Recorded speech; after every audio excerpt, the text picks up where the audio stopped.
Baik, bismillahirrahmanirrahim. Assalamualaikum warahmatullahi wabarakatuh. Perkenalkan, nama saya Muhammad Wahidi Saputra, NIM 183134/2002 dari kelas PJKRI Parepare. Kali ini saya akan memaparkan pada mata kuliah biomekanika olahraga, yaitu konsep dasar biomekanika.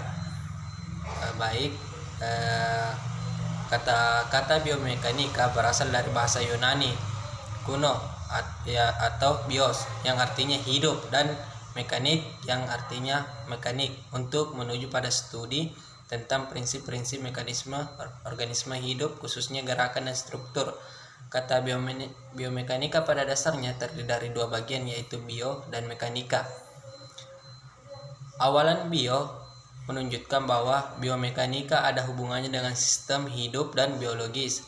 Kata dasar mekanika menunjukkan bahwa biomekanika ada hubungannya dengan analisis kekuatan dan dampaknya. Sedangkan adapun pengertian biomekanika merupakan salah satu disiplin ilmu yang mempelajari bentuk dan macam-macam gerakan atas dasar prinsip-prinsip mekanika dan menganalisis suatu gerakan. Disiplin biomekanika tidak berdiri dengan sendirinya, melainkan ditunjang oleh disiplin ilmu yang lainnya seperti anatomi, psikologi, dan fisika. Kemudian dasar-dasar atau prinsip dan ketidakilmuan itu menjadi dasar satu disiplin yang disebut biomekanika. Selain itu, pada dasarnya penekanan utama dalam biomekanika adalah seluruh konsep mekanika, tetapi tubuh manusia adalah sistem yang jauh lebih kompleks daripada kebanyakan objek yang ditemui dalam konsep mekanika. Suatu materi yang diakibatkan oleh gangguan mekanika yang disebut gaya mekanika adalah salah satu cabang ilmu dari cabang ilmu fisika yang mempelajari gerakan dan perubahan bentuk. Mekanika adalah cabang ilmu tertua dari sebuah cabang ilmu yang tertua dari sebuah cabang ilmu adalah fisik. Mekanika teknik atau disebut juga dengan mekanika terhadap adalah ilmu yang mempelajari penerapan dan prinsip mekanika. Mekanika terapan mempelajari analisis dan desain dari sistem mekanika. Pada ilmu keolahragaan, biomekanika sudah sangat dikenal sebagai suatu disiplin ilmu yang secara khusus mempelajari gerakan dari aktivitas olahraga yang dilakukan. Dengan demikian, dalam ilmu keolahragaan yang mempelajari tentang mekanisme gerakan tubuh manusia disebut biomekanika olahraga. Biomekanika merupakan salah satu disiplin ilmu yang mempelajari bentuk dan macam-macam gerakan atas dasar prinsip-prinsip mekanika dan menganalisis suatu gerakan tubuh. Ruang lingkup biomekanika meliputi developmental biomechanics of apheresis dan reliability, atau Ekman, design and sport biomechanics atau biomekanika olahraga. Terdiri beberapa bagian seperti pengertiannya developmental mental biomekanis, yaitu biomekanika yang secara khusus mempelajari perubahan pola-pola gerak selama hidup dan orang-orang cacat, misalnya analisis yang dilakukan terhadap orang-orang yang menderita cerebral palsy. Yang kedua, biomechanics of research, yaitu biomekanika yang mempelajari usaha-usaha untuk meningkatkan keuntungan yang diperoleh dari latihan dan mengurangi kemungkinan terjadi cedera. Yang ketiga, reliability mekanis, yaitu biomekanika yang mempelajari pola gerak orang-orang yang mengalami cedera. Sedangkan keempat, Ekmi desain, yaitu biomekanika yang mempelajari desain peralatan yang digunakan dalam olahraga, misalnya desain raket tenis, bulu tangkis seperti atletik, bola, pakaian, sepeda balap, peralatan gol, dan lain-lainnya. Yang kelima, yaitu sport biomekanis, yaitu ilmu biomekanika yang digunakan untuk meningkatkan efisiensi gerak atlet ketika menampilkan cabang olahraga, misalnya olahraga dan evaluasi program latihan. Sedangkan pergerakan manusia ditimbulkan karena adanya rangsangan. Rangsangan tersebut ditanggapi oleh sistem saraf yang kemudian diteruskan oleh sistem vestikular tubuh atau sistem yang lainnya. Dalam menanggapi rangsangan, refleks dan kecepatan sistem saraf bervariasi tergantung dari rangsangan yang biasa ditanggapi. Semakin sering dilatih dengan rangsangan yang sama, maka refleks tubuh terhadap rangsangan tersebut akan semakin cepat dan disebut dengan gerak otomatis. Begitu juga sebaliknya.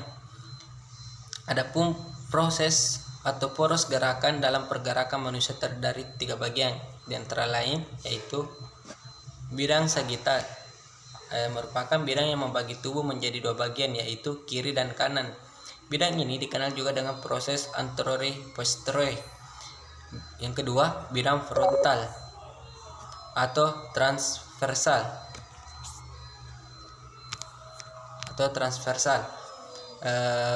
merupakan bidang yang membagi tubuh menjadi dua bagian, yakni depan dan belakang, dikenal sebagai coronal atau proses mediolateral.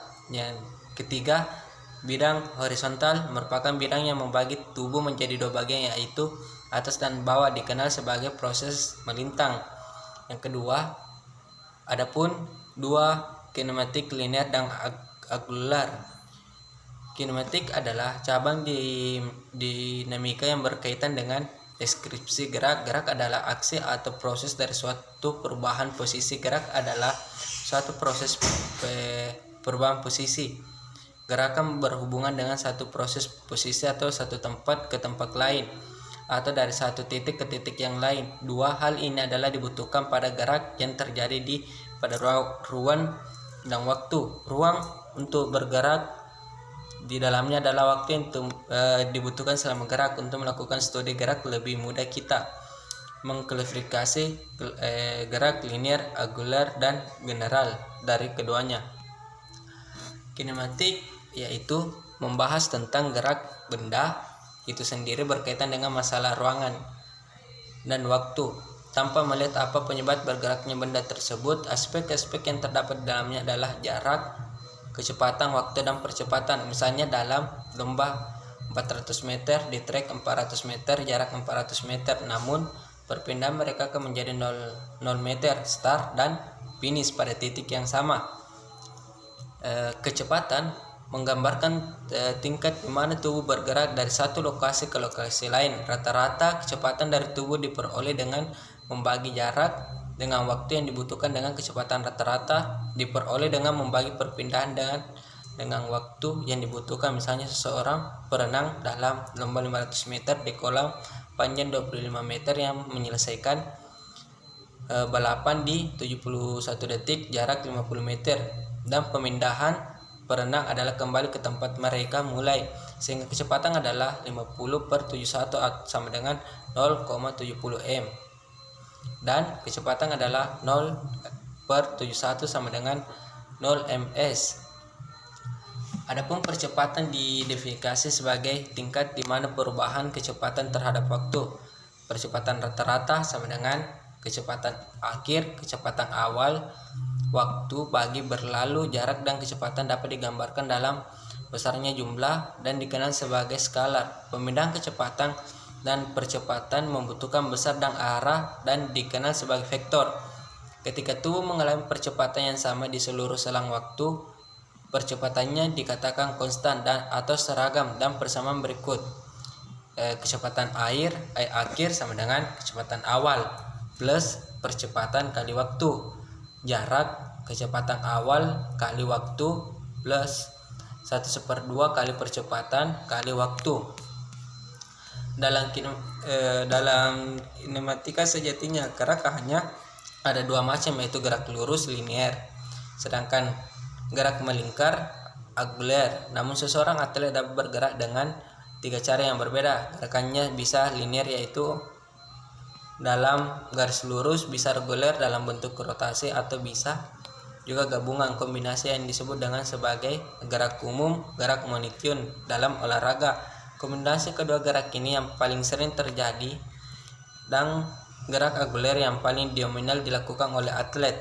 Hal yang terjadi karena gerak atlet berasal dari ayunan aksi putaran anggota tubuh ketika berputar melalui sendinya. Adapun kinetik linear dan angular, yaitu kinetik berhubungan dengan suatu gerakan, gesekan atau gaya ketika olahraga melibatkan aplikasi gaya-gaya pada subjek maupun objek dalam suatu kegiatan olahraga. Pemahaman konsep-konsep massa, inersia, berat, torque, dan impuls memberikan fondasi yang bermanfaat untuk memahami efek dari gaya-gaya tersebut. Kinetika berkaitan dengan apa yang menyebabkan tubuh untuk bergerak.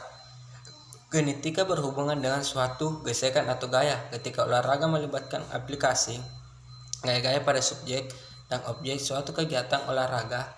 Pemahaman konsep kinetik dilandasi oleh beberapa faktor, yaitu 1. Massa adalah kuantitatif atau jumlah materi yang mengisi suatu benda. Yang kedua, inersia adalah tekanan yang menghambat aksi gerakan. Inersia merupakan kecenderungan dari suatu benda untuk mempertahankan keadaan gerakan pada saat diam atau bergerak dengan kecepatan konstan. Ketiga, gaya merupakan dorongan atau tarikan yang beraksi pada sebuah benda. 4. Berat adalah jumlah gaya gravitasi yang digunakan pada suatu benda. Karena massa sebuah benda meningkat, maka beratnya meningkat secara proporsional. Karena berat merupakan sebuah gaya, maka berat ditandai dengan besaran, arah, dan titik aplikasi. Titik di mana gaya berat bekerja pada sebuah benda disebut titik berat benda. Yang kelima, bila semua gaya diberikan pada suatu benda, pensil di atas meja, maka akan menghasilkan gerak transaksi dan kombinasi. Jika gaya yang diberikan arahnya paralel dengan ke bagian atas meja dan melalui titik berat pensil, maka pensil akan dipindahkan searah dengan gaya yang diberikan. Jika gaya diberikan paralel dengan atas meja tetapi diarahkan tidak melalui titik berat pensil, maka pensil akan bergerak secara translasi dan rotasi. Efek rotasi yang diciptakan oleh sebuah gaya yang interaksi disebut torque atau momen gaya. Yang keenam, tekanan didefinisikan sebagai jumlah gaya yang bekerja pada unit area tertentu. Ketujuh, bila sebuah gaya diberikan pada suatu benda, maka gerak yang dihasilkannya benda tidak hanya ditentukan oleh besarnya gaya yang diberikan, tetapi juga ditentukan oleh lamanya gaya diberikan. Hasil kali antara gaya dan waktu dinamakan impuls. Klasifikasi kekuatan eksternal dan internal tergantung pada definisi dari sistem. Dalam biomekanika tubuh dipandang sebagai sistem, sehingga setiap kekuatan yang diberikan oleh salah satu bagian dari sistem pada bagian lain dari sistem yang dikenal sebagai kekuatan internal. Sebuah kekuatan lain bersifat eksternal. Adapun Newton hukum gerak adalah sebuah benda yang akan tetap diam, dan yang bergerak lurus beraturan akan tetap bergerak lurus beraturan selama tidak ada resultan gaya yang bekerja padanya. Atau bisa juga kalimat dibalik menjadi selama resultan gaya yang bekerja pada sebuah partikel sama dengan nol, maka benda diam akan tetap diam, atau bergerak dengan kecepatan tetap akan bergerak dengan kecepatan tetap. Hukum pertama Newton menyatakan keadaan keseimbangan sesuai partikel, yaitu sebagai perasaan sebuah partikel berada dalam keadaan keseimbangan, yaitu sebuah partikel dikatakan seimbang bila sigma F sama dengan 0. Jika resultan gaya yang bekerja pada suatu benda adalah 0, berarti ada dua kemungkinan yang dialami benda tersebut, yaitu 1. Benda diam atau V sama dengan 0 m/s. Yang kedua, benda bergerak lurus beraturan atau konstan. Contoh penerapan sifat kelemahan dari hukum 1 Newton adalah ketika kalian sedang naik mobil atau kendaraan lainnya. Jika mobil yang semula diam kemudian secara tiba-tiba mobil bergerak, badan kalian akan tercondong ke belakang. Akan tetapi jika semula mobil melaju kencang kemudian direm mendadak, maka badan kalian akan terdorong ke depan. Peristiwa ini terjadi karena badan kalian berusaha mempertahankan keadaannya awalan diam atau bergerak. Sedangkan hukum 2 Newton tentang gerak sebagai dasar untuk mempelajari dinamika gerak lurus, yaitu ilmu yang mempelajari gerakan dan memperhitungkan penyebab sebuah dinamika gerak lurus, adalah kinematika gerak lurus, yaitu ilmu yang mempelajari gerakan tanpa memperhitung penyebab. Hukum kedua Newton tentang gerakan menyatakan bahwa percepatan yang diberikan oleh resultan gaya yang bekerja pada suatu benda adalah sebanding dengan resultan gaya serta berbagi terbalik dengan massa benda. Penerapan hukum 2 Newton adalah ketika dua benda, misalnya pengulat yang memiliki massa berbeda, jika diangkat tentunya akan terasa ringan. Menarik pengulat yang massanya lebih kecil membutuhkan gaya yang lebih besar untuk bisa menggerakkannya. Contoh lain, konsep percepatan dan gaya, misalnya pada saat kamu naik sepeda atau naik sepeda roda, ketika menuju jalan yang menurun maka sepeda roda kamu akan bertambah kencang, artinya gerakan kamu memakai sepatu roda mengalami penambahan kecepatan.